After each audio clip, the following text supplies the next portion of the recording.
வழியிலிருந்து பார்த்த ஆசிரியர்களை நாங்கள் மாற்றம் செய்திருக்கின்றோம், மாற்றம் செய்ய போறோம். இப்ப இன்னும் நான் பேப்பரை பார்த்துருந்தேன், பேப்பர் பத்திரிகையில் இருக்கின்றது. அதாவது ரிட்டையர் பண்ணின டீச்சரையும் இடமாற்றம் செய்திருக்கிறாரு. அவர்களுக்கு தெரியாது இவர் ரிட்டையர் பண்ணியிருக்கிறாரா படித்துக் கொண்டிருக்கிறாரா என்பது. அதிலும் கூட இன்னொரு நான் கூற முன்வந்துள்ளேன்.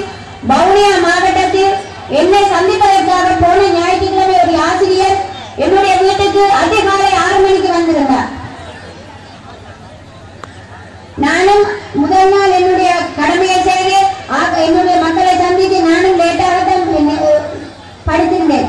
ஆனால் எனக்கு வந்து சொன்னாலும் வவுனியாவில் இருந்து வந்ததாக. அப்ப நான் பார்த்தேன், இப்படி இவ்வளவு தூரம் வர வேண்டிய அவசியம் இல்லையே என்று நான் உடன் எழுந்து வந்த அவர்களை சந்தித்து கலைத்த போது அந்த ஆசிரியரின் வயது 55. சாதாரணமாக அந்த பாடசாலை சின்ன பிள்ளைகளுக்கு கூட தெரியும்.